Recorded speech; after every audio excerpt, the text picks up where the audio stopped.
Do not attempt to adjust your podcast player. We are controlling the transmission.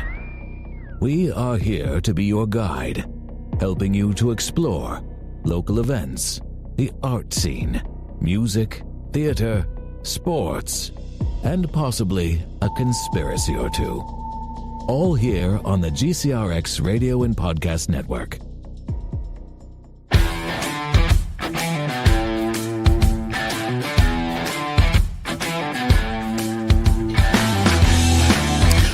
Good evening, y'all. Granite City, Edwardsville, Collinsville, St. Louis. Let me see. I saw there were some people in, I don't know, they were everywhere. But in any case, welcome. Now they're offended that you didn't say their city. Brooklyn, New York, Queens, New York. There you go. New York City in general. Talking about your mom. My mom. Okay, so hi, Mom. Welcome, y'all. Welcome to In the Metro. I am Bryan with a Y, your favorite guy, the host of In the Metro. And with me, as always, this evening, I have engineer Bill. Say hi. Hi. That's all he's going to say because that's all I asked him to. And I know you guys have been waiting. Following directions. You guys have been waiting for like weeks, and it seems like months, but she is here, y'all.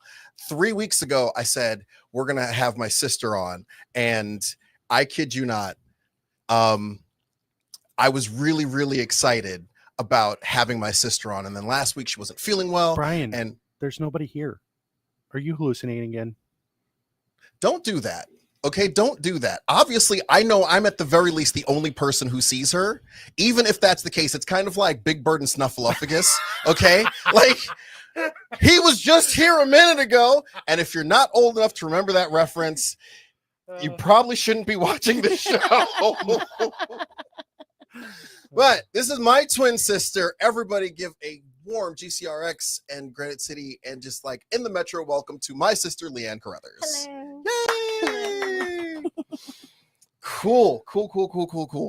So Thanksgiving just passed. Well, before we get to Thanksgiving, I do have to say my condolences to the Greer family.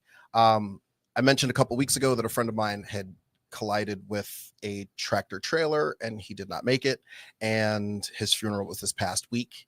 So my condolences to the family. It was a beautiful, just outpouring of love and respect. The good ones go too soon is really what it comes down to. And honestly, like I was a little surprised that he was as young as I am, or as I was as old as he was. One of those two makes the most sense, but we were both 43.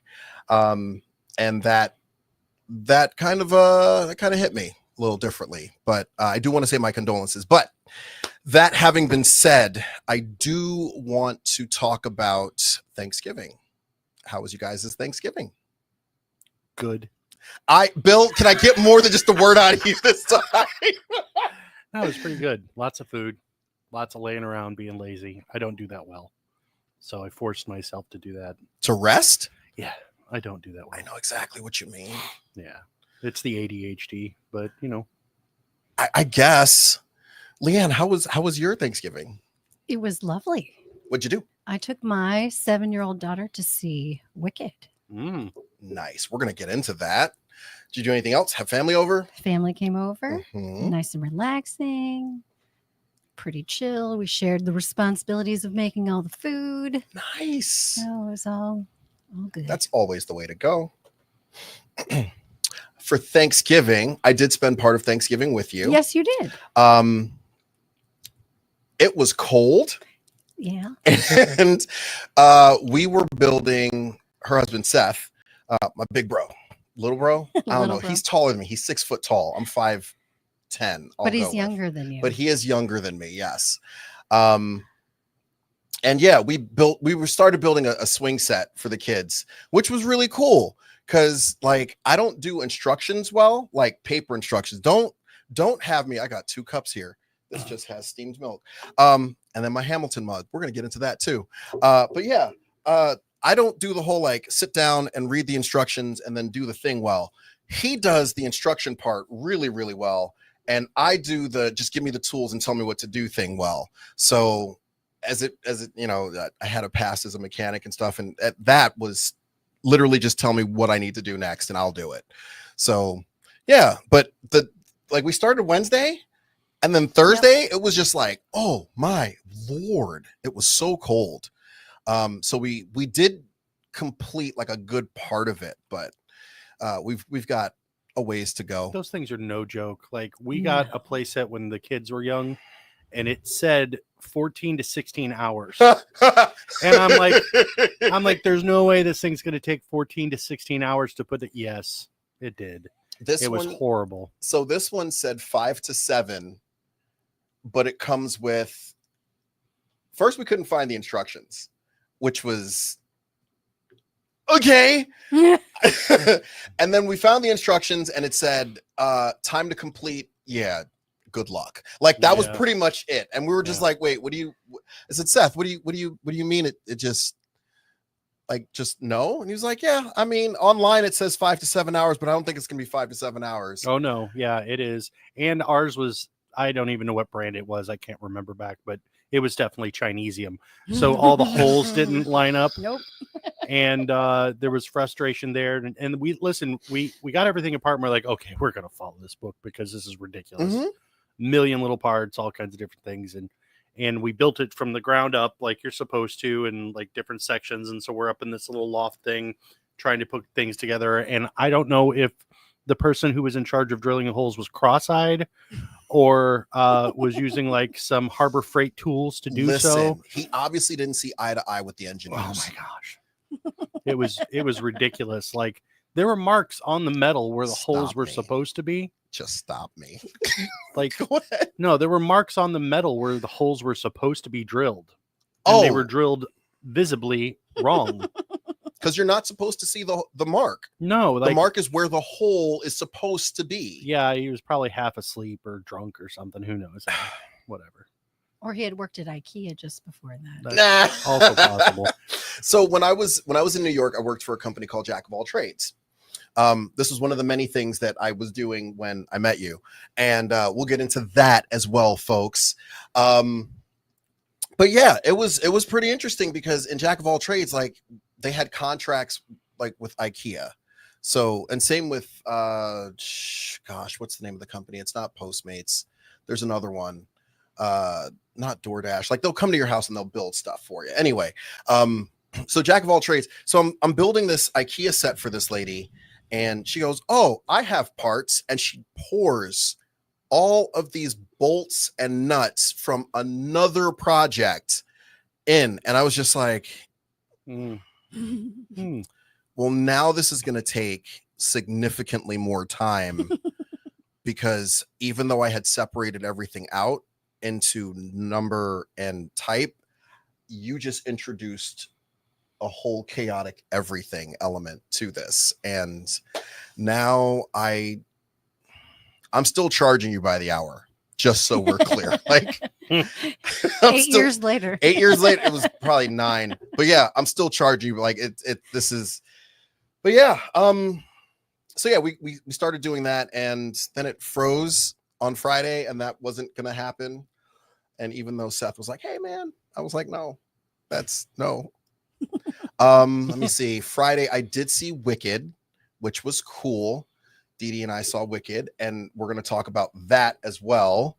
And there was a tree lighting ceremony at her church, and yeah, so like there was a whole lot that I did this weekend that seems like it wasn't a whole lot, but it was, but it wasn't, but we're here.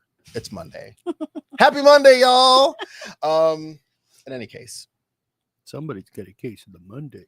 Somebody's got a case of the Monday. Yeah, right. When was the last time you saw Office Space? Oh, it's been a long time, but you can't forget that movie. No. Yeah. Not. Have you ever seen Office Space? Mm-hmm. What'd you think? It's exactly what it's like to work in corporate America. Yes. Literally, yes. 1000%. I absolutely I can't even, including the person sitting in the other cubicle across from you saying the same phrase over and over again. Mr. Blumberg, Mr. Blumberg. That one lady. My stapler. No, you've got those too. Those people are weird, and you're always worried you're going to get murdered by them. Right? Then the only thing that didn't show is like the jerkwad people that like leave messes in the bathroom, the people that steal lunch out of the fridges, and yeah, there's all kinds of inner office politics that closely resemble high school behavior. No one ever really leaves high school. No, they don't. And it's a shame because like there's so much more than high school. I think we talked about it last week. There was this episode of Friends where Rachel like dates the jock guy, the real popular guy from high school, and he's like, "Oh, so what do you tell me about your friends? Oh, you already know them." How would I know them? Because they're the same people we went to high school with. And it's like, oh dear. Yeah. Okay. All right. Yeah, we're good. So let's talk musical theater. Okay. Actually, let's go back even further. Okay. Let's talk, because they know I sang on Broadway as a kid, and now I can't carry a tune. Bill is so much better at singing than I am now. Nice. And he's shaking his head. He's like, no. But he's like adult trained. I was trained as a kid, and then your voice changed. My voice changed, and I never fine-tuned that instrument. Things. So yeah, so I do this now, which is awesome. Don't get me wrong. I love you people. I love doing this. Why was that in a semi-Trump voice? What? I love you people. I love you. I love you people. Frankly, nobody's better. Millions and millions of people. People are saying it's a great guy. It's great. It's amazing podcast. Better than Joe Rogan. So on the way here, I mentioned that I'm kind of in the realm of being an influencer of some sort. And my absolutely amazing sister, she was very clear to remind me. Wrong. I'm not. So you remember that Chinesium we talked about earlier? You're kind of the Chinesium influencer. I'm the Temu version of an influencer. Oh, that's cute. That is not okay. No, oh my. He's from China.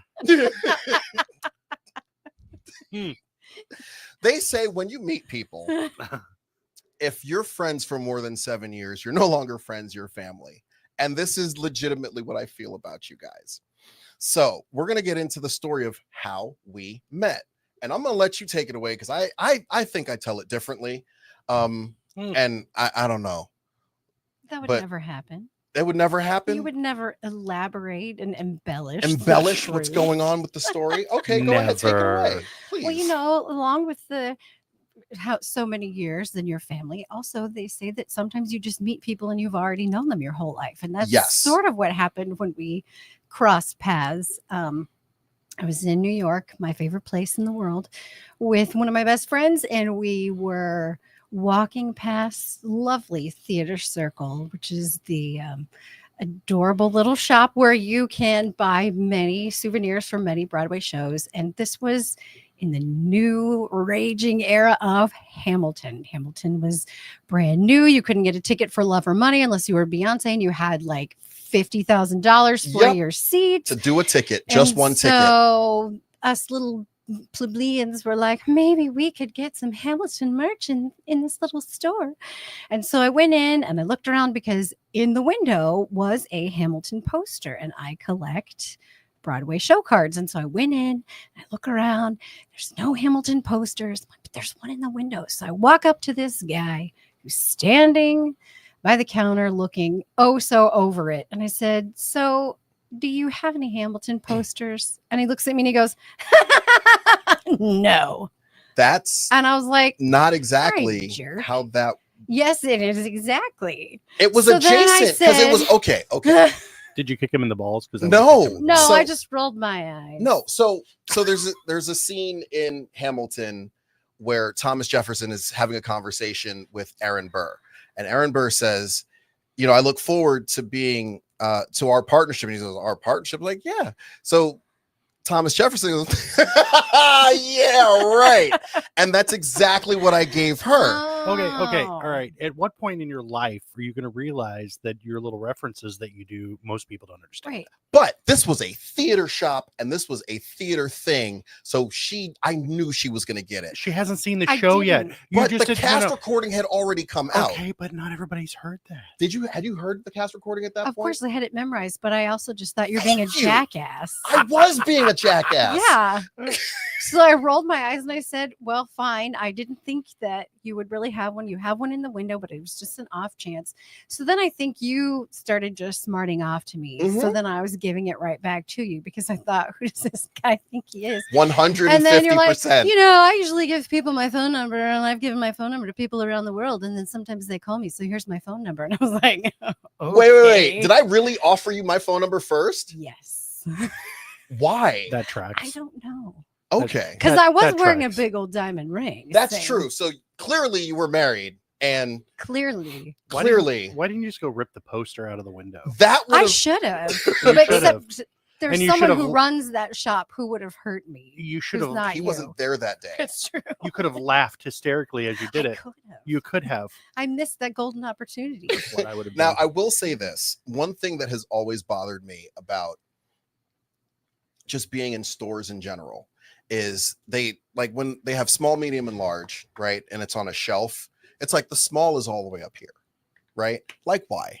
Small people aren't going to reach that. Right. Because there's more fat people. The large people aren't going to get up off the ground from down there. Okay. So why are you doing this to us? It's a conspiracy to require the employees to interact with the people. Oh, screw that. I don't want to talk to them and they don't want to talk to me either. Have you ever walked into a Walmart at 9:50? It closes at 10. No, because I'm not that guy. I used to work at a little gift greeting card store, and at 9:50, when we close at 10, someone would inevitably come in to pick out a sympathy card and take 25 minutes while I'm standing there counting out the register going, come on. Also, could you wrap this for me? Right. That'd be great. Thanks. Wrap it. Yeah, like Hallmark does that. Because here's my little gift and my sympathy card. I thought we were still talking about Hamilton, which I was like, which rap battle are we doing? Oh my gosh. Try to keep up. I can't even. Clearly, I'm still stuck on the I'm that guy thing. You are. I went in. I was trying to get a case for my phone, and it had just broken. And I was like, "Well, there's a Walmart. Let me just do this super quick." And I did it, and it didn't go well because everybody avoided me like I had the plague. They were like, "Yeah, closing in 10. See you, bud." Because they knew you were that guy. So that's because they don't get paid overtime. Like if they get stuck with you, they don't get no. I knew which one. I just need you to open that. No. But then there was you got to find somebody with the key and yeah. I'm that guy. So anyway, for a phone case. we exchange phone numbers. And I guess I did give you mine, which I don't know why, except it was one of those moments where it's like, I already know this guy, even though I've never talked to him before. Right. So I just did. And then I didn't think anything about it. And then you texted me. No, you called and left a voicemail. Actually, I still have it. Are you serious? Yeah. Okay. Guys, you got to understand. Let's see. This entire interaction took place June of 2016. So we're talking, it was 8 years ago. Jeez. If you still have this voicemail, I'm going to be genuinely impressed.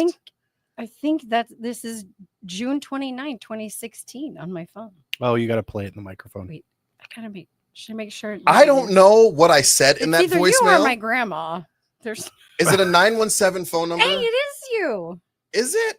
Yeah. Is it pleasant? Yeah, it was 9 seconds. Let's see if it works. Oh. You put it on speaker? There it goes. I gotta rewind it. Okay. It was having a hard time connecting. Hey, Leanne, it's Bryan. Just wanted to say, hey, wanted to know what you're up to tonight. Drinks, something. I don't know. All right, hit me up. Ciao. Yeah. Wow. I do still have it. Wow. Wow. Whew. So then I was, of course, then torn with this whole, oh my gosh, what if you're a serial killer or some creeper? And my poor husband is halfway across the country and I'm talking to some random guys let's go for drinks, lady. And So lucky for you, Aaron was like, let's just go meet him. It's no big deal. And I'm kind of like a little bit talked to God a lot. Was like, Lord, if this is really something you want me to do, then it's going to work out. And it did. So I thought, okay, we're just going to go. So we had seen Les Mis on Broadway. Aaron had never seen it before. So we went to see that. And then you were going to meet us after the show. So we met I thought you saw a Waitress that night. That was the night before. Oh, okay. Because we took in 2 shows that week, that trip. And so we saw Waitress the first night. That was like the reason for the trip. And then we knew we would stay another day and see another show. And she hadn't seen that one. So, and that was, of course, one of my favorite times that I've seen Les Mis. I've seen it, I think, maybe 10 times. But that time, the guy like 2 chairs to the left of me got totally drunk and was ugly crying through all of the second half. And I was like, oh, honey, did you not know? Either you really love the show and did you not know Gavroche was going to die? Wow. And I was like, yes. I remember that Les Mis because I was there opening night for that one. And that one was a little crazy. It didn't have the same, I'll always chase him. I'm gonna die. And then just like jump off. Like, because it was the reopening. It was the so with they did the whole rotating stage. Right. The stage didn't rotate. So like he was like on the some best strings, cast I'd ever seen. And he like went by the time well, I saw the actual original revival cast with Ramin Karimloo and Andy Maitius and that crew. But then when I went back with Aaron, by that point in time, there was replacements in. But I thought it was phenomenal. Ramin Karimloo like blew my mind. And when I saw that first opening with Valjean's soliloquy, and it gets to the end, and he's like 2, 4, 6, 1. I was like, I don't need to see anymore. That was so perfect. This is so perfect. Just rewind and do that part again. I don't care for the next 3 hours, and we're good. We're good. Then we saw Les Mis, met up with you. I think we were going to go get coffee at the Times Square Starbucks, which is no longer there. But it was the big fancy 2-story one because I bought a Times Square themed cup. But now there's just little ones. But that bigger fancy one is not. So we didn't go closed during COVID. That one. We were at the one, I want to say it was like near 54th. Okay. And Broadway, which was one that I had worked at. Yes, previously. We did go to one you worked at. Interestingly enough, that was in the Sean John building. Oh, yeah. Anyway, so that's Sean Diddy Combs's like clothing line. So that one closed, and then they opened up another Starbucks directly across the street on the south side of the street. Starbucks does what they want. They do what they want. There was another one that is now a Crumbs. I don't know if the Crumbs is still there, like right next to the Broadway Theater, I think it is. Yeah. Near where Letterman used to do his show. So that's like another one. But they were like right across the street from each other. Starbucks, since like they made that financial decision in 2008 to close like 600 stores across the nation. And then after that, like once they were done with that and got that out of their system, they're like, we do what we want. We'll build 2 Starbucks like right across from each other. Like we'll put them in like Dollar Generals. Like we don't care because there's basic white bitches everywhere. That's true. It's pumpkin latte season. Have lines out the front. Starbucks used to be cool like 20 years ago. Now I avoid it as much as possible. So here's what's interesting about Starbucks. Starbucks is no longer a coffee company. Correct. Starbucks is a bank. Evil empire. It's just a brand. It's a brand.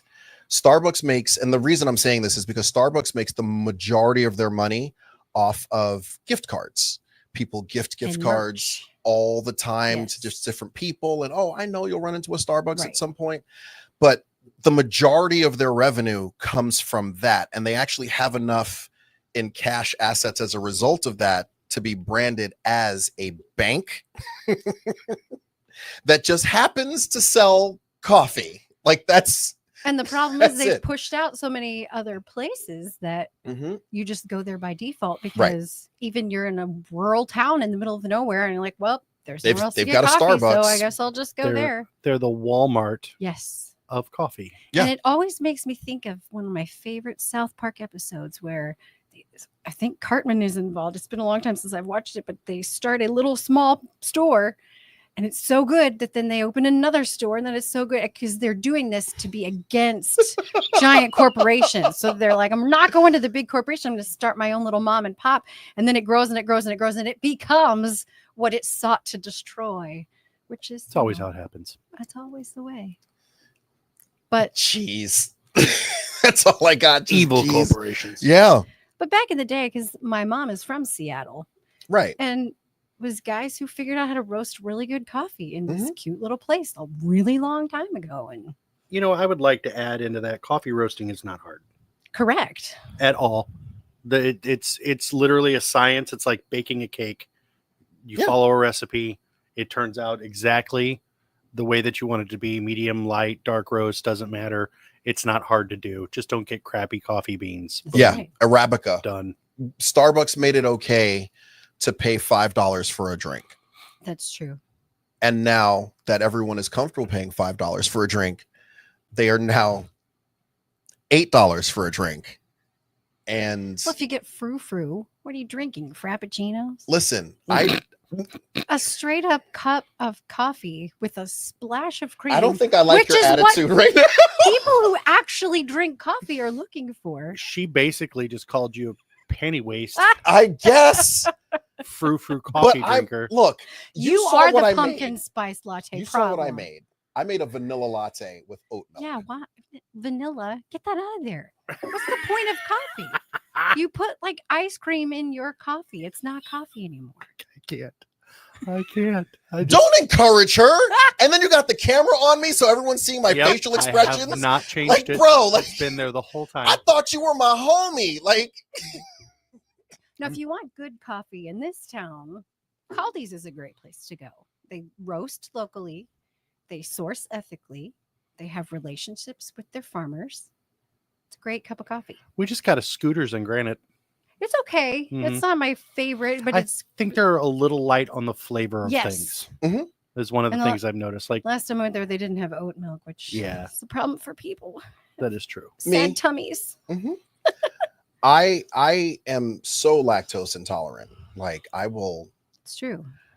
I think one of my favorite stories ever. I don't remember what it was I ate. Are you going to try to tell poop jokes? Yeah, is this a pants pooping story? Please.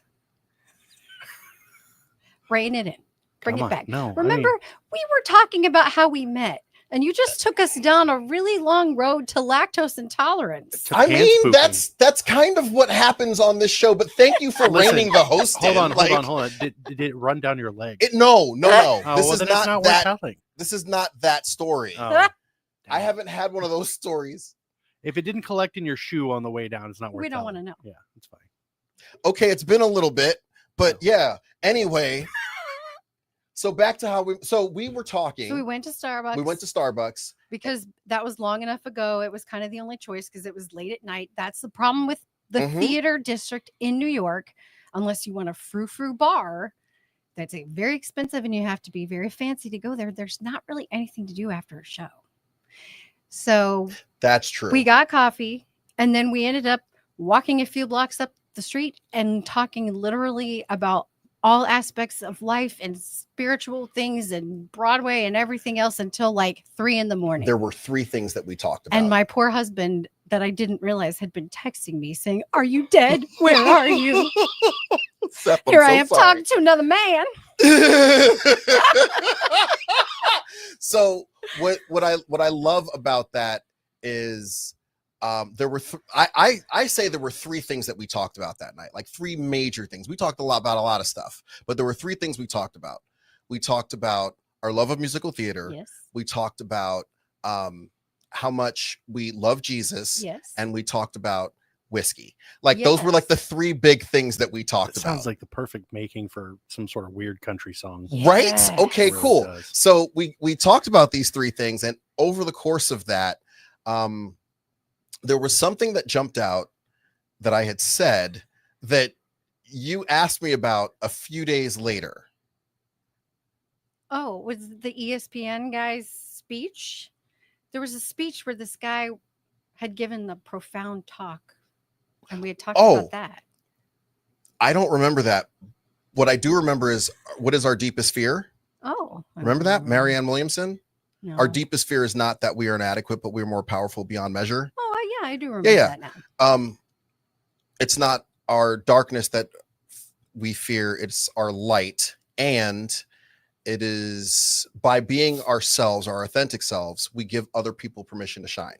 Like, those are like the 3 major takeaways from, and the poem's a whole lot longer than just those 6 lines, but like, it was like a week later. Now that I know it was the 29th. Now we know. I thought it was like mid-June, but it was apparently a whole lot later than that. It was the 29th. But I'm at home playing Call of Duty, and I get this text message. You would be. From a 573 number, and I'm like, who that? And it's like, oh, this is that lady I met. Okay, cool. Yeah. All right. And you're asking me about, what is it about our deepest fear? And I was like, oh yeah. And I'm like, between rounds, like texting. Like, okay, cool. And then That's at some right. point, you were probably noob anyway, so it doesn't matter. I mean, it was, let me see, 2016. I think that was Black Ops 2. Yeah, you probably put a piece of tape on the center of your screen for an aimbot, I'm sure. Okay, I didn't know that was a thing at that point. It was. You're probably out camping out, sniping people too. I probably was. Yeah. Because I play hardcore team deathmatch, and a pistol shot from like all the way on the other side of the map will kill you. So, and there's no healing. I probably was camping somewhere. I would have despised you. I wasn't very good at camping, so I used to run around and try not to get killed as often. But anyway, so I get this text message and I'm like, oh yeah, sure. And that's ultimately what led to me actually being in St. Louis. Like, true. I ended up meeting your sister-in-law, got married, got divorced, but I got to keep you. That's true. And so did Bill. Yes. And so did Seth. And yeah. You would appreciate, by the way, speaking of St. Louis versus New York, you would appreciate the comment that Julia made yesterday as we were going over to pick up Kaylee and go to lunch. We were in downtown St. Louis. I was headed down, can't even remember what road it was. We were headed towards Tucker to take the bridge over, go back to Illinois. And she's like, St. Louis is like the Chinese version of New York as far as quality goes. And I'm like, how would you know? But that's probably accurate. The Shein version? Yeah. The Temu version. The Temu version? She said that, and I'm like, you've not even been to New York. She's like, I've seen it on TV. Oh my god, it's not the same. It is so not the same. People are afraid that they're going to get dragged down some alley and murdered, and there are no alleys in New York. Yeah, we had that conversation last week. We talked about this, and I told you, like, you've got a better chance getting murdered in an alley down here. Yeah, That's right. I literally made fun of New York. I'm like, so the city planners are like, oh yeah, let's build the city with no alleys, so the trash is in the streets. That's good. That's pretty accurate. Like, we are tied for space, guys. You're just gonna have to suck it up. You're gonna live by the trash. It's fine. And it's very, after 5 p.m. you're allowed to put the trash out, and the trash comes by. I don't feel uncomfortable in St. Louis. It doesn't matter where we've been. I've only had one interesting interaction, and that happened on the landing with a bunch of buddies, and that's a story for another time. But I've been in St. Louis all hours of the night and never. I don't feel uncomfortable to East St. Louis either. People are like, "Oh, that's a ghetto. You're going to get killed." Okay. If you're out looking for trouble, and this is what if you're out, and that's everywhere, right? If that's the same with New York, you know where to go, where not to go. You don't have any business going in certain places at certain times. Like, I remember walking through Bed-Stuy when I was, just a teenager, and it was like, oh, hey, there are somebody's shoes up. And then I'd hear, who you here for, blood? And I'd be like, oh, yeah, I'm here to see my cousin, so-and-so. Oh, all right, cool. And that was it. It was just like, okay. Yeah. The only time I've been in a situation sort of like that in Manhattan was somehow we accidentally went down a street where there was a very tall pimp pimping out very tall drag queens. Oh, wow. And they looked at tiny little me and they're like, you're not here for us, are you? No. Bye. And see, I just see that? That's another missed opportunity. You should have been like, yes, I am. Yes, I am. But you got to like drop the voice. I sure am, honey. Here for you. You got to turn into Roz from Monsters Inc. Where's your paperwork? Yeah. I'm here for you. No, probably would have scared him off. Like, what is your problem? Do you need counseling? Who hurt you? Oh, I could have done that. Now I'm going to regret that. I'm like, how long ago was that? I don't even know. A long time ago. It was probably 2018. Oh. 2019? Yeah, all kinds of opportunities. It was a different time. That's would have been funny. Pimps and drag queens out there? Honey, they're still there now. It's the oldest profession in the book. Not with the drag queens, though, but, people they adapt. were in full drag. I was very impressed and a little jealous. I always tell my husband, why are these men with these beautiful long legs? Like, why? What about me? What about little 5-foot me? We'll get you some stilts. It's fine. I mean, okay. So, rocking a pair of drywall stilts. Right. So I told you, I used to run into all types of people when I was in New York. At some point, I don't know, I'll run through a gallery of people that I've met. Ronda Rousey, Stop Stephen name Ogg. dropping. You're still pretending to be an influencer. Oh my damn. Wow. She full circled that, and I appreciate that. I feel like I just got donkey punched, okay? Like that's yeah. And she didn't even get out of the chair. No, just pow. It's impressive, actually. Fine. I've met a lot of famous people. Not even gonna drop any names. Frankly, the most famous people I've met. Frankly. True. They don't remember you, but you asked them for photos. I did. Dang. And Harvey Fierstein was the only person to say, Harvey, no. I love him. I'm gonna catch a movie. I was up on a ladder. No. He said no, because I was up on a ladder. The amount of time it would take for me to get down, get my camera, take a picture. I always wanted to see that production of Fiddler on the Roof. With where Harvey they tried as to Tevye and Rosie O'Donnell as Golda. Oh my God. Didn't they try to like? Do you love me? Do I what? Do you love me? I'm like, what could have been more epic than that? Do I love you? It's epic. Now you got to sing the "If I Were a Rich Man" song. If I were a rich man.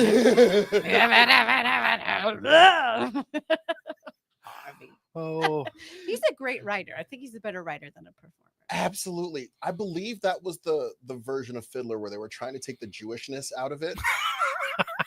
Which, if you're not familiar with Fiddler on the Roof, it's literally a community of Jewish people in that's rural Russia, the turn of the century. That's about as bad as being like, let's take the Jews out of Schindler's List. Oh my Lord. Yeah.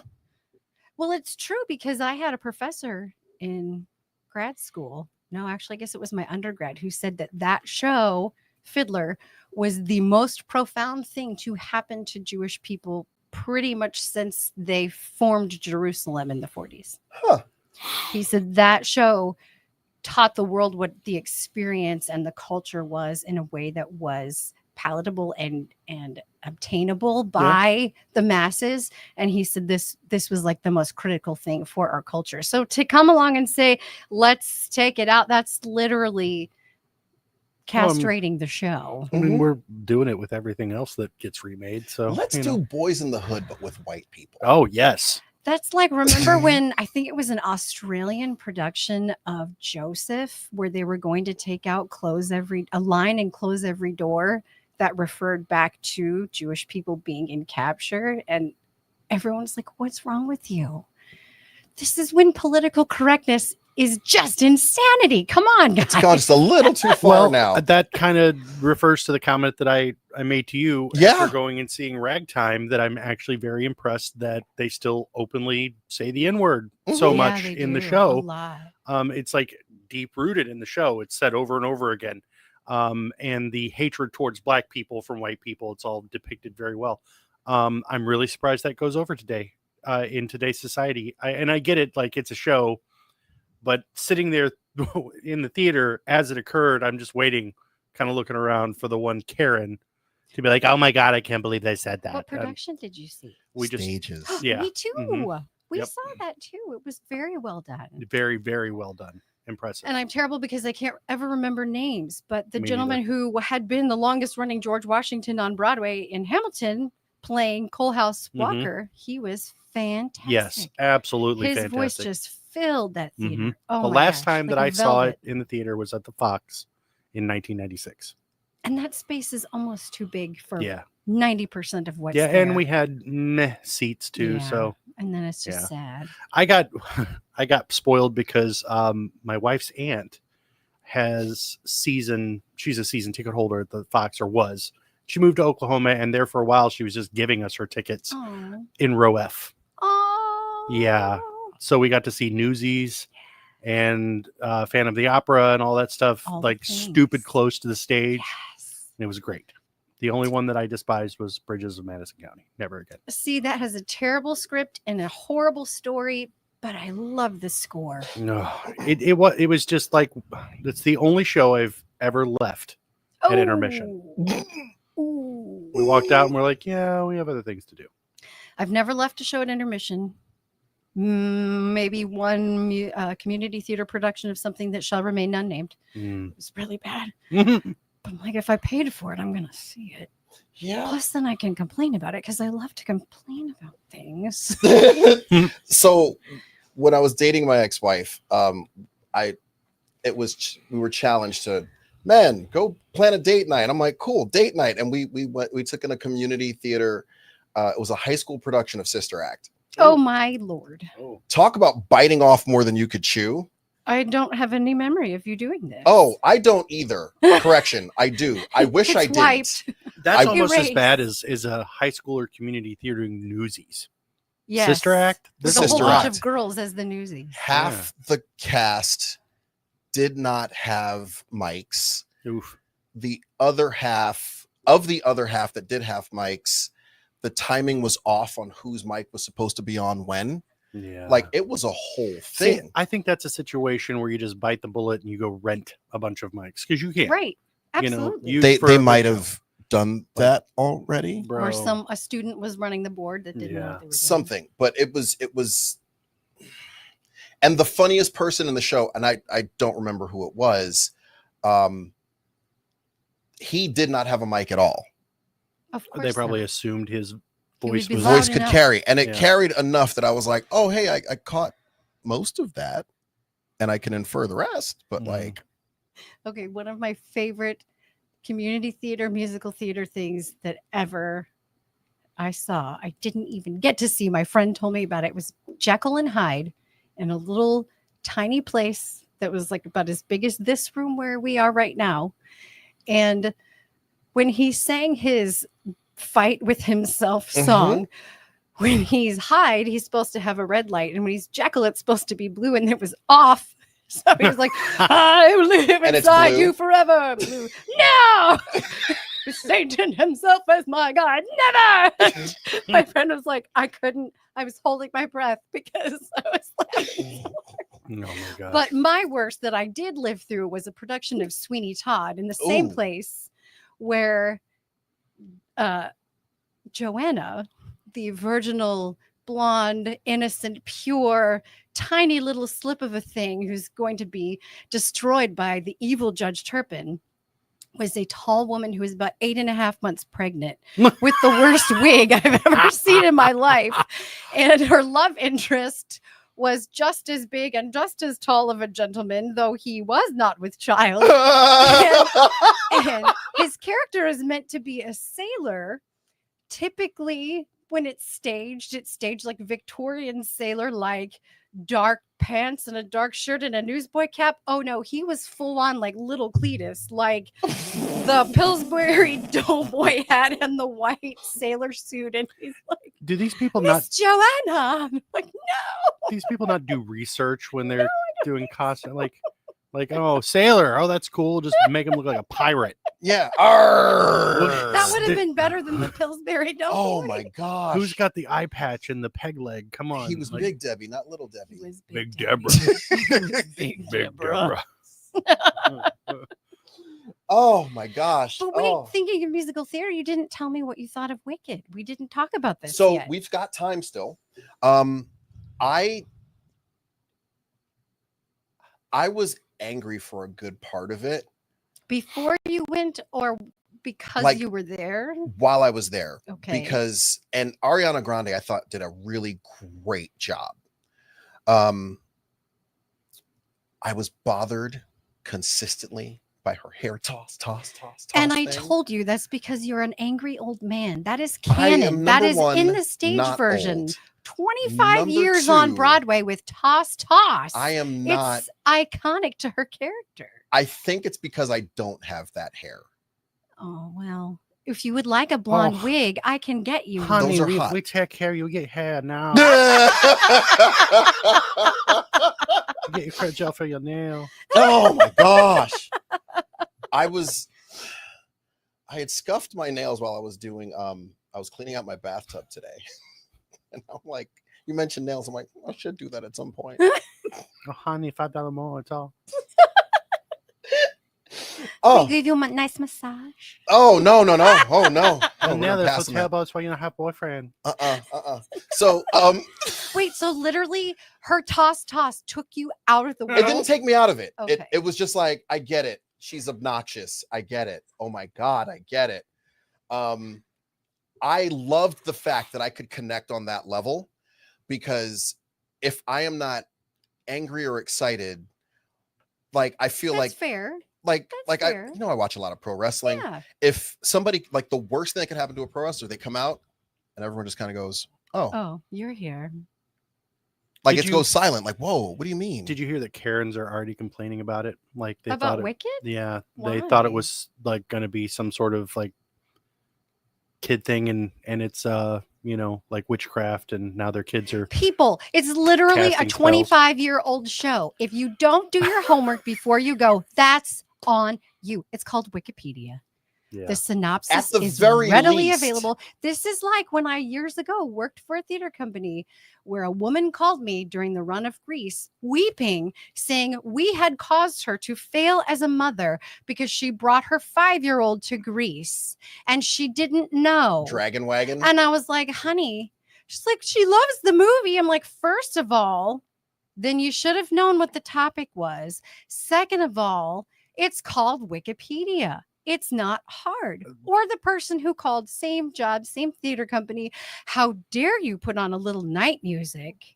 This is so inappropriate because the girl who is married to the father runs away with the father's son, and that's against the Bible. And I was like, have you never? I sometimes I get a little bit not good with customer service, not like you, but I think I said, what show would you rather we do? And he said, well, I think something like Oklahoma. And I said, but don't you realize that rape is implied, murder is happening on stage, like that it is also not a lily white pure show. So I'm not sure.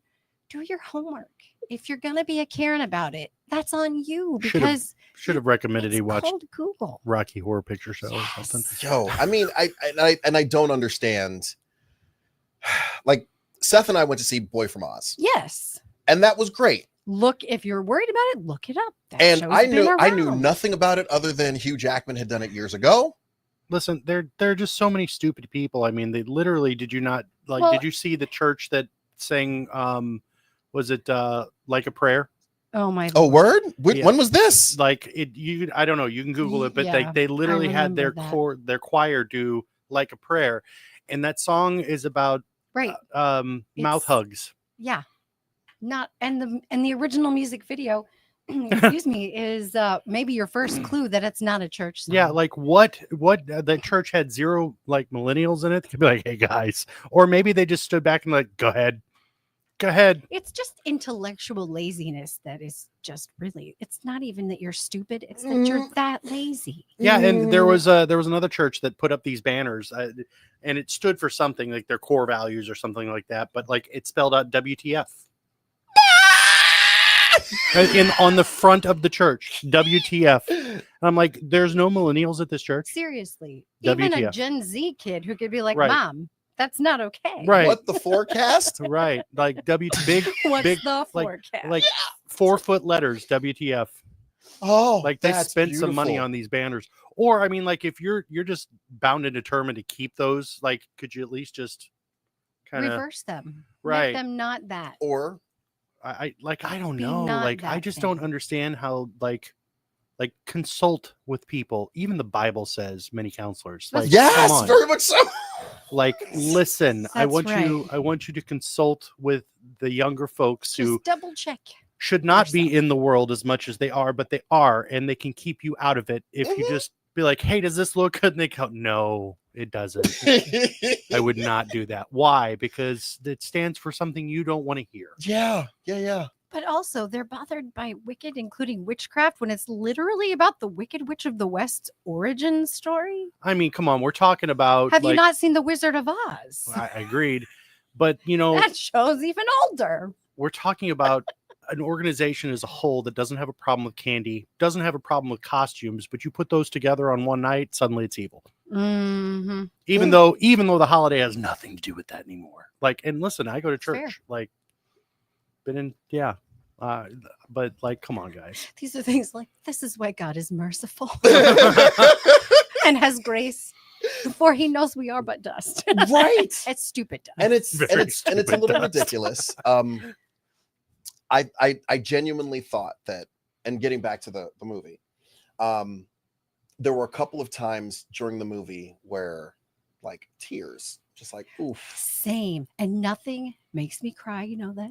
And I hate everything on principle. You know that about me. Okay. I literally got out of that movie and I was ready to march over to the box office and buy a ticket to go immediately watch it again, wiping the tears from my eyes. Mm-hmm. And I wasn't mad about it.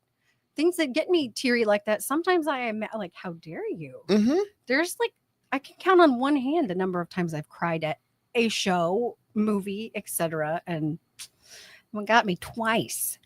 It's not okay. What were the spoiler alert? Well, again, I mean, it's a 25-year-old show, so. But you didn't even like the show. I don't like the Broadway show. I never have. It came out when I was in college, and everyone in the music department was absolutely obsessed with it. So I was bombarded with the music of it constantly. And actually around that time, my husband played for auditions for a children's musical theater production of a show, and I teased him. I said, you're going to play Popular all day. And yes, he did, about 43 times. Play Popular. So it was too commercial for me. It was too cheesy. I tried to read the book. I hated the book. It was needlessly complicated. It was trying to insert meaning and depth into a children's story. I grew up reading all of the Wizard of Oz original books. My library had them and I was obsessed.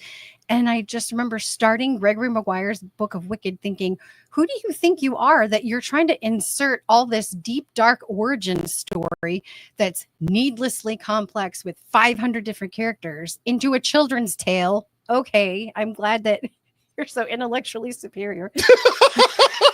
You can tell us how you really feel. Right? Dang. They did prune the story way down to fit it into a Broadway production. It just wasn't my cup of tea. I tend to like more Sondheim things that are more complex musically, and the score just came across to me as much too pop. It has some moments that I liked, but I didn't love it overall. But I really, really loved this movie. Yes. And my 7-year-old loved it. So as the adult and the child, we both were taking away something. And I think part of it is the production quality was insanely good. Yes. And the fact that vast quantities of it were practical. They didn't CGI all of it. They did a lot of practical set work. And so you really felt immersed in it. It's like Lord of the Rings level. Like I am immersed in this world and watching the actors just be in that world and play in that world and feel like it was very real, because it was so practical. Boats were practical. wild Aussian trains were practical. It's insane. So hats off to John M. Chu, not only to take that level of care to make it as detailed as a Broadway show, but then to love the material so much that then you give your actors space to play to make it very grounded so that it succeeds where so many musicals fail because like, oh, well, it's a musical. We're just going to slap some songs on it. People will like it. No, it was really coming from a deep place across the board. And I just thought that that's why it's so moving. It's so touching. So that's why I was pleasantly surprised. I am where I wasn't even going to see it at first. Right. I was too snotty. So for those of you, she's seeing me interact with what it is that she's saying. And I'm like, I didn't want to interrupt you because you're absolutely right. The costumes. Oh my gosh. The sets, the choreography. I was dying over the costumes. All of it was just so and creative. Yes. I haven't seen anything that creative in forever. It was legit. In the use of the space and the use of new. I mean, if you've seen even B-roll from this or even just teasers, some of the spinning set pieces that they're dancing in and moving through, so clever. It was fresh and it was fun and it was unexpected to see things that you hadn't seen like that before, but it was so grounded in reality at the same time, which is what a musical is supposed to be. Right. I feel like every movie that takes the time and the budget, let's just be real, budgets have to be large, to have actual detailed sets is automatically better. Don't get me wrong, they've done some really cool things with CGI, but we also look back at the movies that were in the 90s and we're like, that's so cool, it looks so realistic, and now we're like, what were they doing? Right. So I'm assuming that children years from now are going to be like, oh wow, what did they do that on? They're going to look back at Cats and say that. Everyone looks back on Cats. Yeah, I know Cats. Even when Cats was coming out in theaters, we looked at it and said, why? That could have destroyed the possibility of any other movie musical being ever made. Literally, yes. That was terrible. And we're moving on. Yeah. But even shows that put a decent amount of work in their sets. I mean, you look at all the old stuff that had sets like the movie Alien, Sigourney Weaver. Mm-hmm. Those sets were incredibly detailed and very well done. And I've forgotten the artist's name and I feel terrible for it, but his handiwork was done in this, including with the xenomorph that was in it. And you can look back and watch Alien from 1979 and be like, wow, they're on a spaceship and this looks real. And there's not a lot of stuff that they had to do. Maybe perhaps like the alien blowing out of the airlock looks a little off, but I'll take that because the rest of the movie is very well done. And then you look at these other ones and you're like, wait, what was the budget on this film and where did you spend it? Because you didn't build anything. Mm-hmm. That's green screen. That's green screen. I don't get it. Just build stuff. So one of the things that really bothered a recent movie, and I love the movie, Avengers Endgame. Okay. It didn't feel the final fight sequence when Avengers assemble, and it's like, yeah, like everybody's running towards Thanos and Thanos's army's like, and they're all running towards, it's a fun scene, but you don't really feel the depth of it. Nope.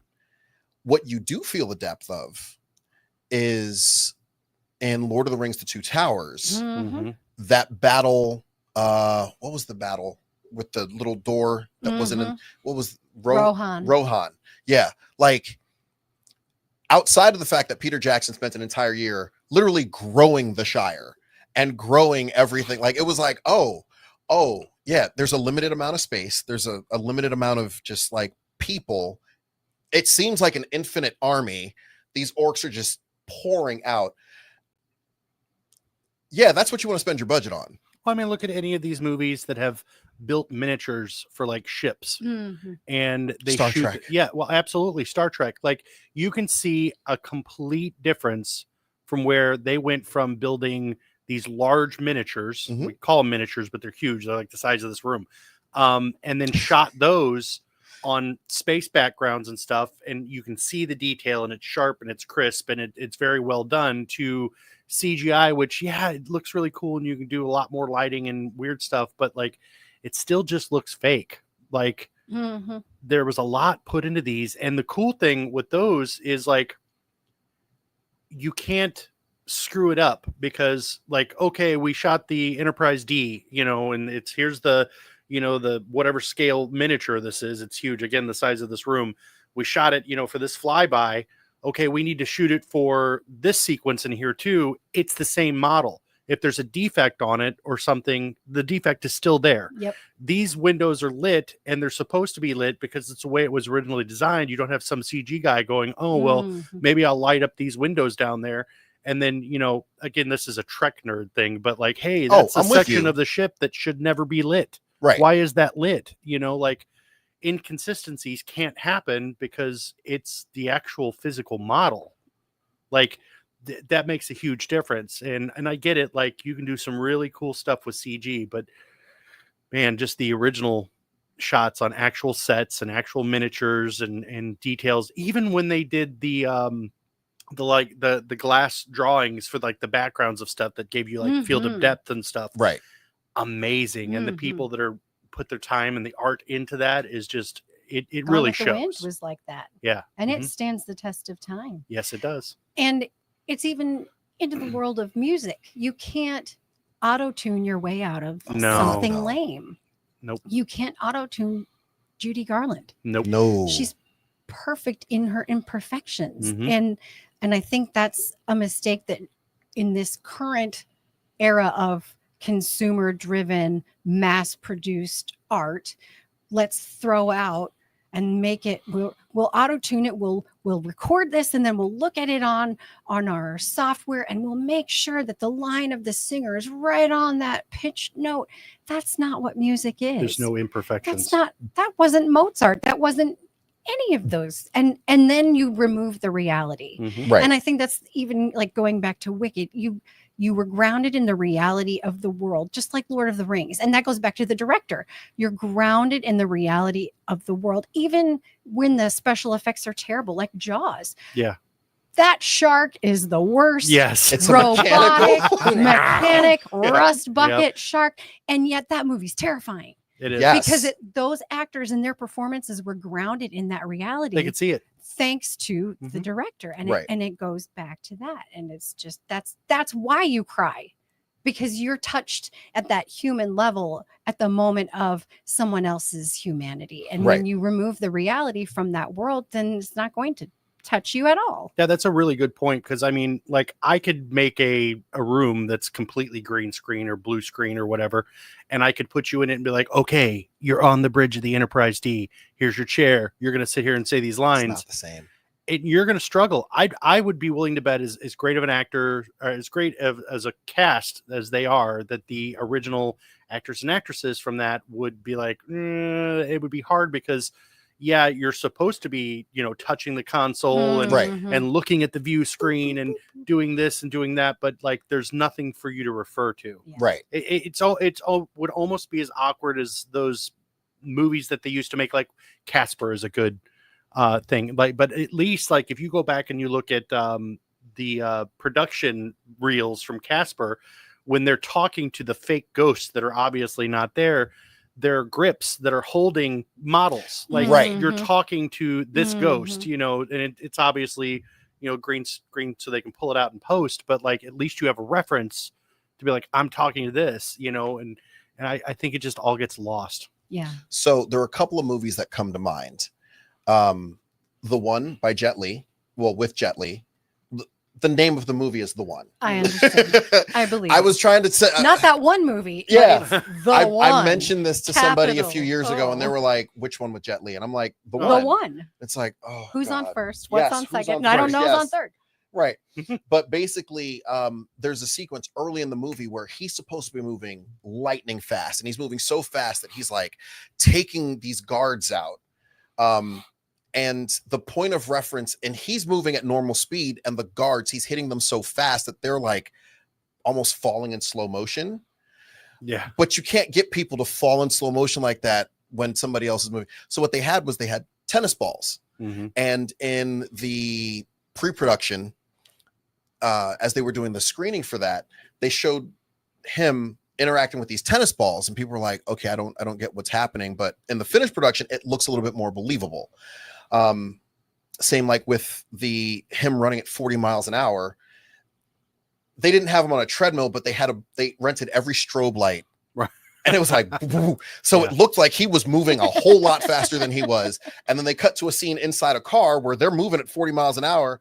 And then there's here he goes right past. You're like, dude, what is this guy on? But it's that level of production value that I kind of appreciate, because in every movie that we see, we're supposed to suspend disbelief just enough. Yep. And if you do too much, right, the movie's terrible. I just look at it and like, okay, if you gave me a $20 million budget for a movie, and that's low, you give me a $20 million budget for the movie, I'm gonna have to spend a considerable amount of that on cameras, and some equipment, and then of course payroll and actors and actresses and stuff like that. But I look at movies that had budgets in that neighborhood back in the day when, you know, that was a crap ton of money. $20 million was like a lot of money. And like in the camera work that they did, and the different like filmography tricks that they pulled off. Like, for instance, in Contact with Jodie Foster, when it's the young Jodie Foster and she runs to go get her dad's medication, and the camera is following her down the hall and seamlessly transitions into her reflection in the mirror. Right. Which is like how? Yeah. Like, because you should see the camera if the camera is right here. But in your mind, that it looks real. Yes. And afterwards, you're like, oh, crap. Or if somebody points it out, you're like, well, what? How did I didn't they think about that? Right. Yeah. But like, that's a shot that in the theater puts a bit of realism into the actual movement. She runs in, and for a minute you see her face in the mirror, and what should, like you said, be behind her is the camera. Right. And there is no camera. And then she opens and pulls the medicine out and runs back. Like, that's huge. You know, this type of camera shot that, like, I don't see a lot of that anymore. And when I do see things, they're like, oh, that's interesting. It's obviously done in software. Yeah, I guess. I just pulled up the budget for Wicked, 145 million. Well spent. And I know that John M. Chu had to go to the producers and say, I need more. I promise that it will be worth it to not just do it all in CGI. I promise. So I 100%. Need that extra money. But you know, I think in some ways he also had recent hits like Oppenheimer to go off of. Where, I mean, Chris Nolan, he will be the first to say, I'm not afraid to use CGI, but it's not my first go-to. And I think that's why his movies are so immersive, because you feel like you're there. I remember watching The Dark Knight, and there's that scene where Batman has I forget which mob boss it is, and he's like, I mean, honestly, if you're trying to scare a guy, you got to drop him from a higher height. At most, this will hurt me. And he's like, I'm counting on it. And he throws him off like 2 stories, and dude like breaks both of his ankles. And you're like, oh no. Like, he really just, he wasn't trying to kill him. Yeah. He was trying to hurt him real bad. Don't get me wrong. There are some downfalls, like especially if you want to refer back to Star Trek, there's a lot of mistakes that they made there too. Like, several of the starship explosions, especially like the Klingon birds of prey and stuff, were reused in later episodes of like The Next Generation and stuff, because they were used or done. The budget for that was already spent, and the effect was already done in like one of the movies. We paid for it. We're going to use it. Right. We're going to use it. And you're like, oh, wait, that's the exact same way that blew up in The Undiscovered Country. Yeah. Hold on a second. But, and then like on Next Generation, the problem with that one was they shot it on film, and with the analog 4:3 format, you couldn't see certain things. So like you rewatch it in the remaster in 4K, which is amazing, by the way.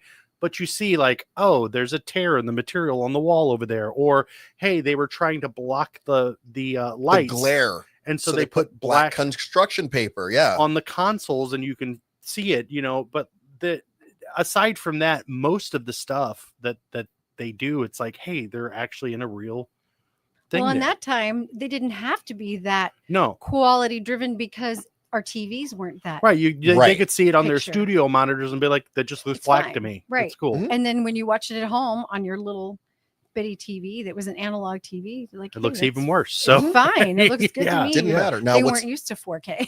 What's really interesting is, you know, I'm a DS9 guy. They had one model, one CGI model of the actual space station, Deep Space Nine, and they only used it once. And it was the final shot of the final episode. They were like, look, we paid for this, so we're gonna use it. Right. Everything else was a rendered model, the size of this room. And that's why, like, you see things docking in the space dock or whatever, and it's like, oh yeah, okay, yeah, it's a space station. That makes sense. But like, that's totally cool, because all they had to do was take the smaller miniatures of those starships and be like, hey, look, there's a Galaxy class starship docked up here. You know, we've already got it. Episode, the Enterprise D. Yep. And it's like, it docked, and it's like, wow, the Enterprise D is the size of 16 football fields. It is like literally. This thing makes that look really small. This space station must be huge. Yeah. People make fun of the Enterprise D because it's literally like the stupid size starship that Starfleet was like, look how big our balls are. Literally, yes. Like, we're gonna build this obnoxiously large, 42 meters long. Like, right? Why?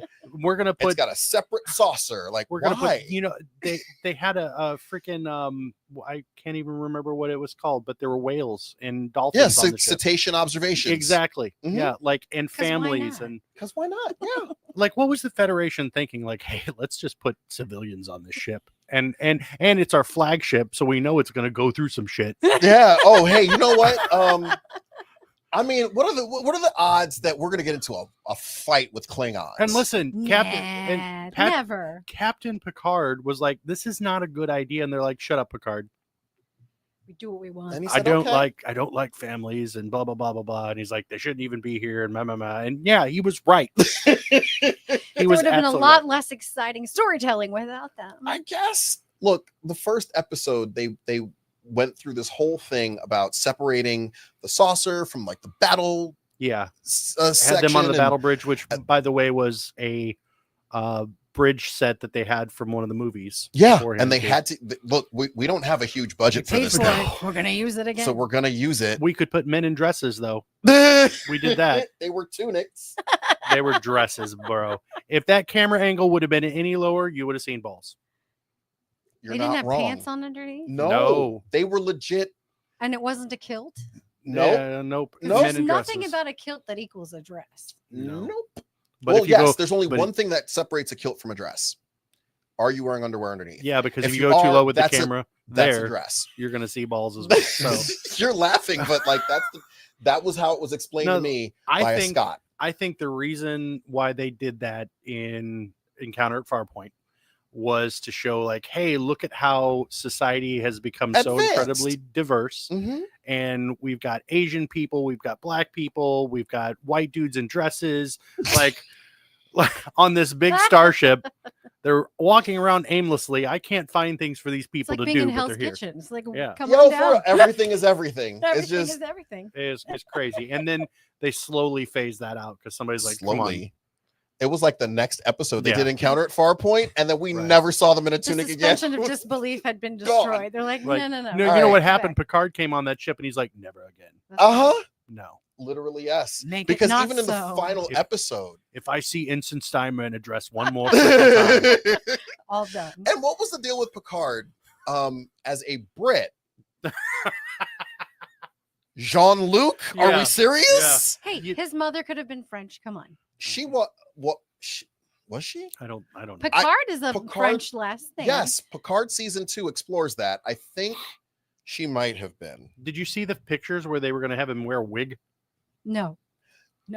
They were going to have him wear a wig. So I did hear. Talk about killing the suspension of disbelief. Well, their justification was that, like, listen, it's the 24th century. Why would you be bald? They've solved that by now. Because Patrick Stewart looks better that way. So I'll tell you, I saw an interview that he did where he was because he was a Shakespearean actor. Yeah. And he was getting himself together. So he had a toupee, and he's got the toupee on, and he's like, all right, cool, it's on. And he's just like, great. And he walks out and he does his bit with the toupee, and he's like, all right, great. And then he starts like removing the toupee to do the scene again. You know, you see me with the hair, you see me without the hair. And he takes it off and he puts it to the side and the director's like, what have you done? What just happened? And he's like, yeah, I'm going to do it again. He's like, okay, cool. And the dude wasn't even enamored by like the performance. He didn't get the role either. But like he wasn't even enamored by the performance. The thing that he did was, okay, he does it, he takes the toupee off, and then he does it again, and the guy was like, do it again. He's like, where do you want me to start? He's like, no, put it back on and then take it off again. That was fascinating. I've got to show this because it's just funny. So please, yes, that's it. Yes, the face says it all. I don't know what I don't think they know what they're doing here. That's what that face says. That is fantastic. Make it not so. Yeah, which I'm really surprised that Roddenberry bent on that, because like, their whole thing was like, this is futuristic and we've got a cure for almost every disease and none of Nobody this exists. Gets headaches in the 24th century. Why would there be a bald man? But maybe he wanted to embrace his baldness as a symbol of, I can be anything I want, and this is what I choose. Like, why would the Klingons choose to keep ridges? I don't. Why would the Cardassians look Cardassian? Oh I don't know. Trills changed. Yeah. Trills. At one point, it was like a forehead ridge thing, and Femke Jensen, who played Jean Grey in the X-Men movies, the early X-Men movies, she was on an episode of Star Trek where she was a Trill, and she had like this very specific like facial structure and all that other stuff. So then they tried to transport that to Deep Space Nine, and the woman who played Jadzia Dax, she was a Trill. She was allergic to the makeup and the glue and everything, so they ended up just doing spots all the way down, and it was like, oh, okay, so we just accept that. But the same thing happened with the Klingons. In the original Star Trek, the original series, they had like smoother foreheads, and then much less pronounced. And then they kind of addressed it in Deep Space Nine, and they asked Worf, like, so what was that all about? We don't talk about that. And it was like, okay. Yeah, I think they've tried to like explain it as like some genetic. They were doing some sort of because they did explain it in, I think it was Star Trek Enterprise, where they were doing some genetic modification, and it was like, oh yeah, we're gonna be stronger. War. And how much stronger can you get from having your vertebrae all the way up to your forehead? And like, I don't understand why you would get rid of that. How does the chiropractor adjust? Could you imagine a Klingon chiropractor though, working on a human? Like, you're dead now. His head turned all the way around. You're not going to sick bay for that one. Go ahead, Dr. Crusher. See what you can do there. I literally watched his soul leave his body. It's done. Just go to the holodeck and stay. Yeah. Right. Can we? Oh, okay, real quick. Because wow. Yeah. Look at the time. I know. Favorite musical all-time, Bill, go. It's gonna have to be Ragtime. Okay. I'm that kind of person. Leanne? I can't pick one. Okay. One of your favorite musicals all time. Almost have to go by genre, like era of musical. I would say maybe the Broadway productions that I have seen that affected me the most, maybe the new revival of Merrily We Roll Along with Jonathan Groff, Lindsay Mendez, and Daniel Radcliffe. Okay. Very, very, very well done. I didn't know Harry Potter was back on Broadway. You missed it. It's already over. I can't even look at Daniel Radcliffe anymore. He was very good. And it was very funny because he's like 5'3"-ish, and the guy who played his best friend is 6'1"-ish. John so Goff? they played off the height difference quite a bit, which was very funny. I would always fear that, I guess, as an actor, like getting and being typecasted. Yeah, like forever. Like you're Captain Picard. No, forever. Yeah, you are. Well, but at least he had the X-Men. He had the X-Men franchise to go off of. But and then Daniel he played Othello. Radcliffe is very, very strong in live performances. Yes. You never once thought about, oh, that's Harry Potter. You thought, look at that guy. He's so I remember good. when he was doing Equus in New York. And that's a tough show. It is. And I was walking down, I think it was 40. I was heading to the theater where they did Hedwig and the Angry Inch. Oh, yeah. Hedwig was the longest running show at that theater because apparently there's a ghost. Anyway, so I'm walking down and he was behind, like he was at the stage door, but it was behind this gate and he was talking to somebody. And I remember just going like, oh, he's so tiny. That's Daniel Radcliffe. He's like a miniature man. No wonder he was able to play Harry Potter for so long. Like he's like 5 feet He's tall. 5. Yeah, he's like a little thing. He's and tiny. I'm not mad. I was just like, wow. But I know one of the things that he did, why he did Equus was he wanted to separate himself as an actor. Absolutely. Not just, and I feel like there's some actors who kind of get locked into that. Yes. Like Bulk and Skull from Power Rangers. Like that was like the big thing that they've, like the only thing they've ever But done. the only way it works is if you're actually talented. And he is. He is. Someone like Robert Pattinson. He had to work really hard to get out of the teen Twilight throb, but he's actually talented and he's done some very deep, well done roles. Have you seen him in the Batman? Yes. Yo. He was very good. But then you have Taylor Lautner. God love him. He just didn't have sparkly vampires the chutzpah behind him to get away from Jacob the werewolf. He just couldn't cross over. And so it can't just be, I'm going to take Equus because it's the most disturbing plot of all time. And that will get me out of Harry Potter. No, you actually have to be able to carry it off. You have to be good at it. And he's extremely talented. Right. What's yours? So this is it's Hamilton. No. But there's a reason behind it. It's not just the production and all that other stuff. Hamilton did make me feel a type of way. That's right. That was kind of the starting point. And at that point in my life, like I hadn't felt much more than apathy in a long time. So it's Hamilton. Outside of that, the feeling and the emotion of being a part of, like, it was also how I got to see Hamilton. And if I have never mentioned this before, and I'm pretty sure I have, I had just finished the New York City Marathon. This was 9 years ago, 2015. I had just finished the New York City Marathon. It was on my cousin's birthday, November 1st. My birthday is November 4th. You guys know this because we celebrated Anyway, so I, with sore legs, went to the theater, and my girlfriend at the time, like, we were just going to lottery, and we put our names in, and it was the hottest show on Broadway, and you couldn't get tickets unless you had you got bank. on the lottery. Yeah. Right. And her name was the third name called. And I was like, holy crap. Happy like birthday. This is not, she was like, no. And I'm like, you get your behind up there and you go get those tickets. And it was only $10 a ticket. And I was like, this is the most amazing thing. That's right. Like lightning striking just this cup, like through all of this, just this one cup and nothing else being affected. So there was kind of that as well, but the story, everything behind it. And didn't you have your medal and you like waved it at George Washington, at Chris Jackson, and he was like, eh. So no, I was wearing my medal, and I also had some Hamilton pins, and I was sitting in seat 104. And while I was sitting, the first row. Okay, you had to clarify. Seat 104. Like, but you know what? Most people wouldn't have known that. You're right. So seat 101, 100s were the first row, 200s are the second row, 300s third row, and so on and so forth.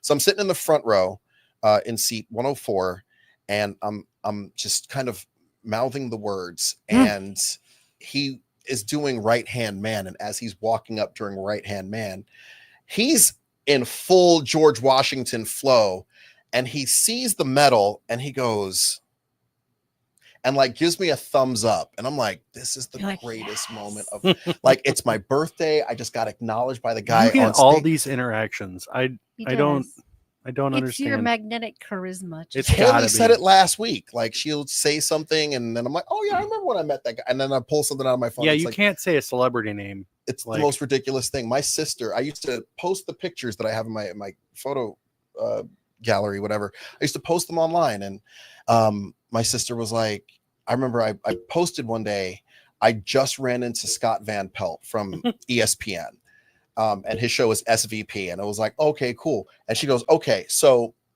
the one celebrity that I would actually give a damn if you took a picture with, and you didn't even give a picture. And I'm like, Grace, what like, for real? She's like, yeah, for real, because I would have loved to have seen that picture. I kind of don't believe you, but I know who you are. Yeah. So it's probably legit. And it's not even like I was like looking for celebrities. Oh, I'm going to go find them. I just, as I'm walking, I was doing one of the reduced tracks from Hamilton the Adams administration, the extended version. And I'm just kind of listening to it in my ear, and I'm kind of flowing with it. And walking right next to me is the dude who played Aaron Burr. It's Leslie Odom Jr. And he's got glasses and a hoodie. And I kind of look at him and I go, oh, crap. And I just like crossed the street because I was like, oh, he doesn't want to hear this. Like, he's got to be in the theater 8 shows a week. Right. He doesn't want to hear somebody in the street doing this. Like, that's granted, it was, once again, it's an obscure track, but he doesn't want to hear that. That's ridiculous. But you're right about that show, because the first time I saw Hamilton, I remember walking out thinking, that's the first time I felt something as strongly as the first time I saw Les Mis when I was like 15 in 1997, and went, oh my gosh, my life just got changed. It was that like, wow, this was so intense and energetic and pulled you into the world. And so I absolutely could see that. 1997. God. Yeah. I want to say that was like you just dated yourself. But, I did. And that's fine. I'm not she ashamed. looks great for her age. I'm not ashamed. No shame. No shame. Like most people who I tell I'm in my 40s, they're like, for real? I'm like, yeah, you don't look it either. So like you were saying that Bill, like, on the other hand. I know I look like an old man. Get off my lawn. Yes. Yeah. Little bastard. Angry old man fist. I never get tired. Like when you're doing a production, I never get tired of it. Like we did Ragtime. Mm-hmm. That's the reason why we went to see it at the Fox.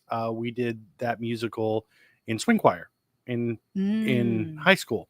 That score is so rich. It is. It really is. And it was okay, I guess. Some people have talent, some don't. What, at the Fox? No. Swing choir. Okay, cool. I was like, but it's a big score to tackle for. It is. It is. And I think that our music director did a really good job, and the final production of it was well done. But I would still sing it today. Mm-hmm. Oh, I know. And I still remember the parts. Mm-hmm. I've like, that was one of the things that kind of drew me to you, because like it was you, Shauna, and Amy like just burst into song one day, and I was like, we were talking about it. These are my people, right? We were talking about it in the church one day, and there's actually a video on Facebook of it. And I played it just in the sanctuary, and we were in the office, and we all still remembered our voice parts. Mm-hmm. And I'm like, oh, that's wonderful. That's impressive. And I remember doing, like, I can listen to Carmen, I can listen to La Boheme, I can listen to Tosca, and like I'm familiar with the parts, but I was in the children's chorus at the time, so like I was the baby. Oh, that like no, that's not happening. It's all falsetto. Well, see, like I went through and I actually got the CD on loan from our local library, the original Broadway recording. And so I knew like the parts of the songs that we weren't singing, because we weren't putting on the show. We were just doing all the music from the show. So like almost like a concert. Yeah. So like we picked up the voice parts, and some of the things that like Amy and I did is we went around and coached other people who were having issues, especially when it came to us doing like state contests and stuff. There were some folks that like just couldn't get it. So we'd like play the notes for them on the piano and like, this is your note, you know, and but I knew the whole show. Like, so I still, it's like, well, you didn't sing this, but I'm going to sing it because it's there and it's good. Yeah. And that's kind of what it was for me with Hamilton. Like there are more than 20,000 words in that show. Mm-hmm. And we could drop just about any track right now. And it's like middle of the song. Cool. 3 words in. I know it. And it's like, why? That's how I am with Les Mis. Right. So then Seth made fun of me this summer because I saw it at the Muni. It was a good production. But of course, they have like 3 days of rehearsal and then they go on. And people were reversing lines and dropping lines. And I was like, that's not how that goes. Seth is like, shut up. Nobody else knows that. It was hard for us to not sing along. Yes. Amy and I were both sitting there watching Ragtime. And I was like, okay, stop. Evidently, that's a big controversy with Wicked, is people are trying to sing along in the movie theater and other people are being filled with rage. Oh, well, I mean, like, because it's not a sing along, it's a movie. Right. The same thing. Like, I would have fully expected if I would have started busting out during Ragtime for somebody to be like, all right, you please need to stop. They've now put that at the front page of the playbill. Do not sing along. Do not interact with actors unless invited by the actor on stage to do so. I'm like, that really was becoming a problem. That's really Jeez. Although once I did buy a movie theater ticket to see the sing-along of The Greatest Showman. Mm-hmm. And the sign said, the sing-along of The Greatest Showman. And my ticket said, The Greatest Showman sing-along. And the show starts, and the lyrics with the bouncing ball are at the bottom of the screen. And a lady in front of me turned around again. Stop singing along. I said, it's a sing-along. She goes, I've never seen it before. I said, well, you bought tickets to the sing-along. I'm real sorry, but I paid for singing along. That's what I plan to do. And that's just gonna happen. There are just some, like, you can't go not sing to the Rocky Horror Picture Show. That's transvestite. Unless you've never seen. It's astounding. Tim Curry does terrify me. I'm not gonna lie. Really? Terrifies you? Tim Curry? He's in a wheelchair now. In the Rocky Horror Picture Show? I mean, he did that so masterfully. And actually, that's the only episode of Criminal Minds that ever scared me. He was the serial killer in California during the blackouts that filed his teeth to a point. He is so terrifying. Bruh, what? Oh, well, I mean, he was a sewer clown too, so. What? Yeah. When? Yeah. I think the real story happened in the 70s, but the Criminal Minds Tim episode Curry. Yeah, when? Not. Sewer clown? The movie Sewer Clown? No, It. Oh, hey, yeah, I've never seen that either. Oh my gosh. I was scared until it got to the end, and I guess I won't spoil it for you. But then my suspension of disbelief went away, and it was much scarier when all that you saw was this much of him. They all float down here. That was plenty. He did very well in that too. That was good. I can't imagine wearing that much makeup all day. Mm-mm. Then again, I can't imagine being like a freaking Cardassian all day or a Klingon all day either. Like, I want to know how much sweat occurs under the makeup that's just pooled in there until they're like, and it's like, that's like when Jim Carrey was the Grinch, and I think he said it took 6 or 7 hours to get put him the into prosthetics makeup on, and he had to train with someone from the CIA to teach people to withstand torture so that he could be in that much prosthetic work. I couldn't do it. I don't like things not on my face. I think if I ever went to one of those conventions and met like Michael Dorn or something, I'd be like, how much sweat? Ooh, yeah. If you notice between season 1 and season 2, ridges are different. Yep. Because they didn't think the show was going to get renewed. So they threw away the first forehead ridges that he did, and they had to remake them. Well, let's just be honest. Season 1 acting, not the best. No. Clean shaven Riker? Oh yeah, that should never happen again. And let's just listen, Geordi with a beard was great. Have you seen the outtakes of when Data mentions, oh, hey, Geordi, didn't you have a beard? LeVar Burton goes, yeah, I did. And then some people didn't like it. He looks dead in the camera and he goes, some people didn't like it. And I was like, oh. I loved him so much when I was a kid. I used to take my headbands and wear them right here so that I could look like that because I loved LeVar Burton. Legit question about that. Do you think that is what separated him from Reading Rainbow? Because I don't look at him in Star Trek The Next Generation and be like, Reading Rainbow guy. I don't. Do you think the visor had something to do with that? And then when they got far enough along, they put the contacts in. The contacts, and he, doesn't need the visor anymore. And now it's been long enough that, hey, he's a rooted character. Because, I mean, here's the thing. Like, he was almost a nobody in the beginning. What? He was a helmsman. He wasn't the chief engineer.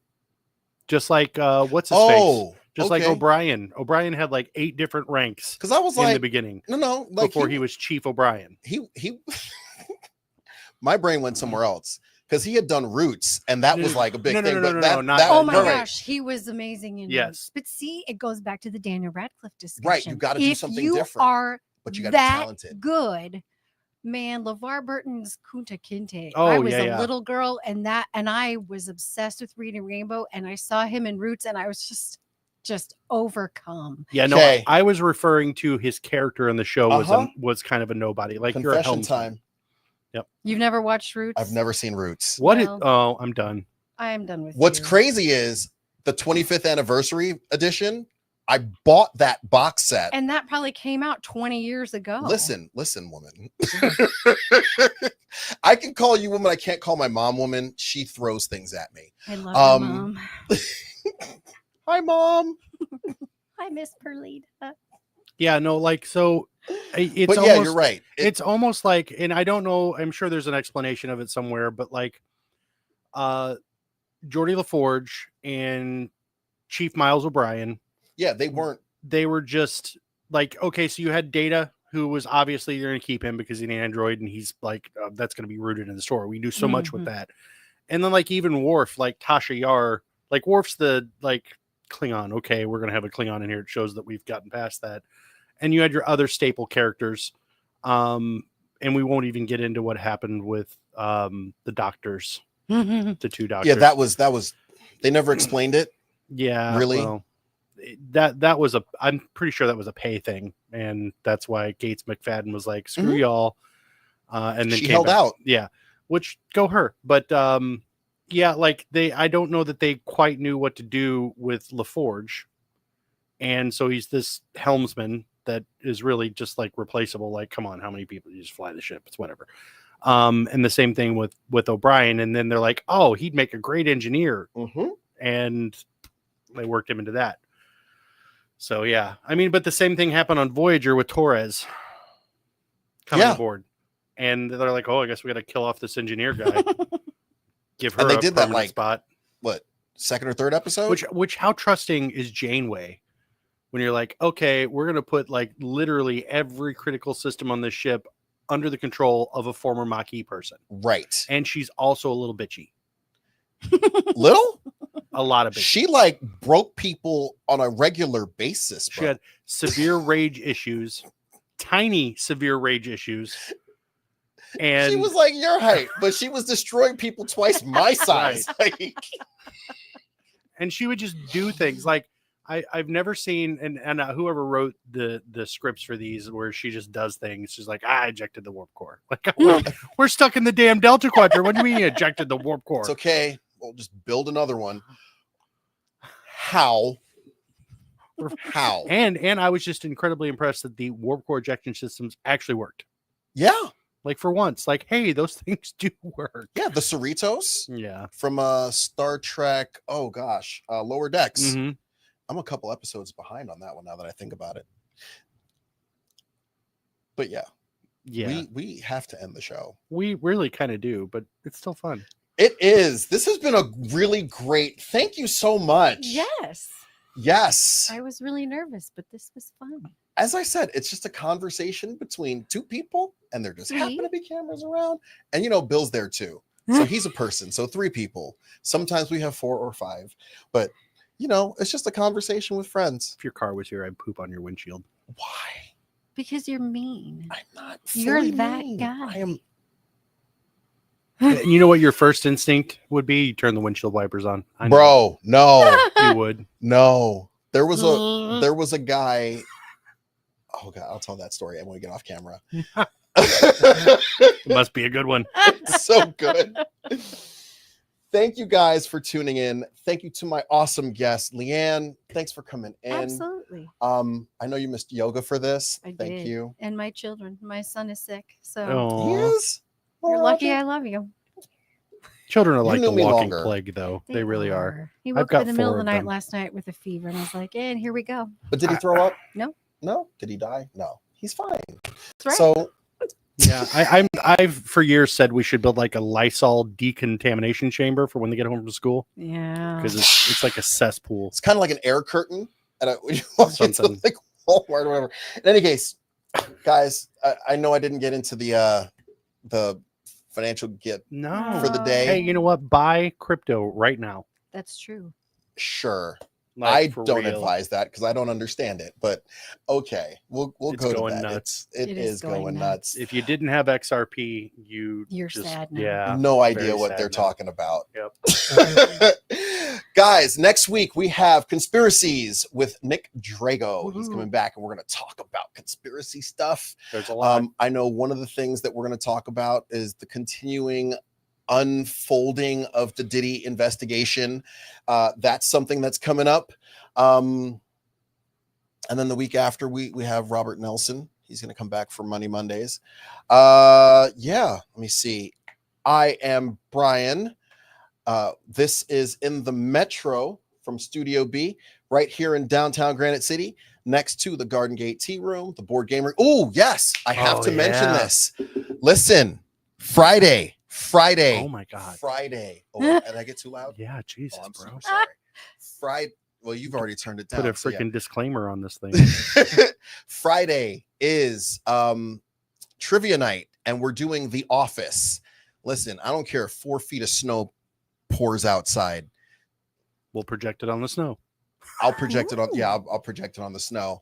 But yeah, it's Friday, and the questions are. I'm fine tuning them still because I'm that guy. At least I'm not writing questions now. Okay, it's fine tuning.